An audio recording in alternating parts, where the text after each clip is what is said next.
Hello, Erin from Morehouse Farm here with today's knitting tip, which is how to make sure your long tail cast on always has the right amount of tail. And this is a really neat trick that uses both ends from the center pull ball. So pull some out of the center, and it's okay if more comes out than you need. Actually, that's better. Just unwind it a little bit, and that's going to give you so much slack so that you don't have extra tension on your yarn and make your cast on too tight. You're also going to turn it over and pull some yarn off of the end from the outside, and you're going to line those two ends up together. You're going to start by making a slip knot, which involves wrapping the yarn around your fingers, and you're going to reach through and pull a loop in that circle, making sure the ends stay on the outside. When you do this, you've got a slip knot that you just pull on the end to undo. So again, wrap the yarn around your fingers, cross it over to make an X, and then reach between them to pull a loop through. The end should stay on the outside, and you cinch it up quickly like this. Now we are going to treat this as if it is one piece of yarn, and we're going to continue by setting up our long tail cast on.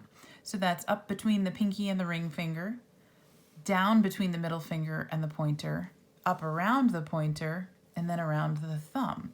And you'll notice I've set it up so that the knot is on the outside of my thumb, and I'm just going to get the tail of the slip knot out of the way. If you do that, just wrap it again. That's okay. All right, and then we're going to make sure those two ends are out of our way so that when we start to cast on, we don't accidentally catch them.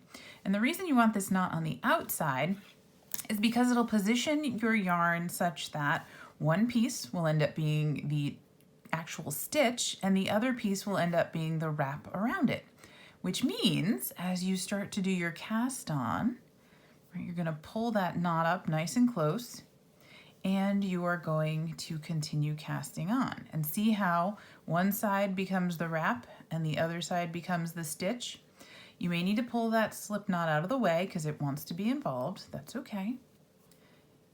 And continue casting on. You'll also notice I leave my pointer finger in the middle between the stitches as I cast on. That gives me just a little bit of extra stretch, right? Because I'm not cinching the stitches up so close to each other. It gives it a little bit of extra breathing room.